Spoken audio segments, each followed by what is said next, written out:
We are at Miners Castle. This is one of the sites on Pictured Rock's National Lakeshore.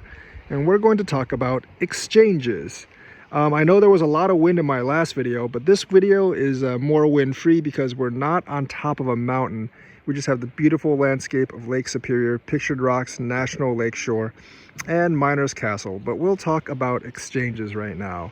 So for those of you in the US, this is going to be mainly for people in the US. For people in the US, you can always use Coinbase or Binance.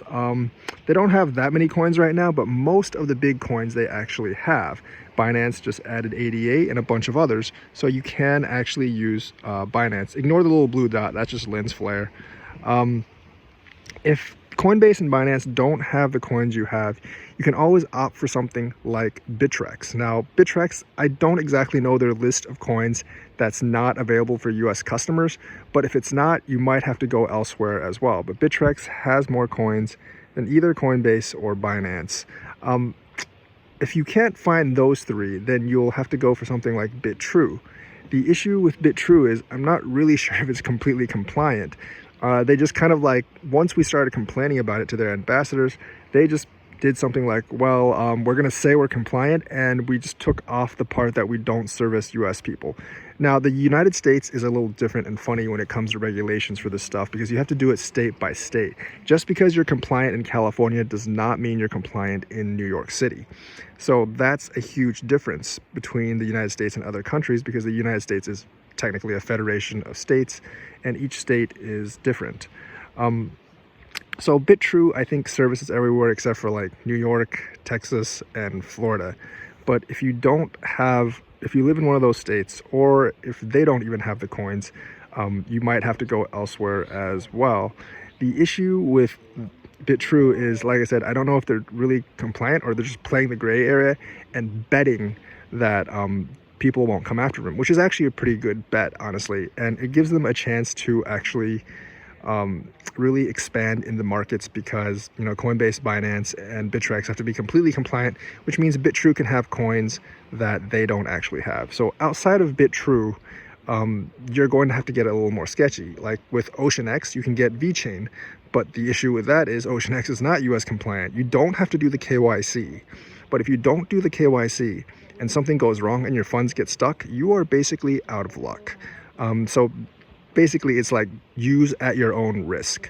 I personally would not, but if you think it's worth the risk, getting some of those VET coins, then, you know, like PLA's there and a bunch of other stuff, then, you know, that's really your decision. The other places I would recommend are KuCoin. And KuCoin is the same way. You don't really do KYC, although many people have told me that even if you do KYC for KuCoin, you can still use it if you're in the United States. That does not mean they're actually compliant. And I don't think in their terms of service, they say they actually service the United States.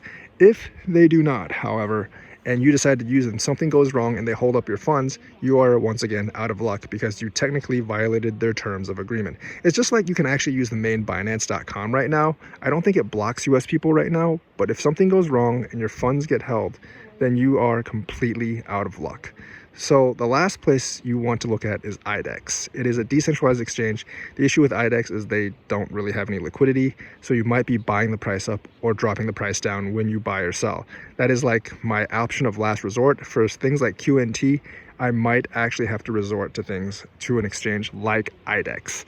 So that's the last exchange that I would really suggest that you look at if you can't find the coins like QNT anywhere else that service the United States. Of course, there are other options. It's not like you're out of luck if you don't. You can always use the smaller exchanges that don't really service the US, but they don't really block US customers, and there's plenty of those. You know, I used coinexchange.io before, Cryptopia before it, you know, exploded, and other exchanges as well. The issue with those exchanges, obviously, there's zero guarantee of any kind of protection for your funds. So if you want to use those exchanges, I would say sign up, transfer in, buy your coin, and then transfer back out to your own wallet. Do not, I repeat, do not keep your coins on any of those exchanges for any amount of time because they are not really trustworthy. If you're buying ERC20 tokens and they don't have a wallet, remember that you can store them in any Ethereum wallet. And so if you're buying ERC20 tokens that don't have an official wallet, get MetaMask or any other ERC20 wallet, create your own coins. I know you can do this in Atomic Wallet, and just store them in your own wallet instead of the other places. So that's my advice on exchanges. If you have any questions, please let me know. Thank you and have a nice day.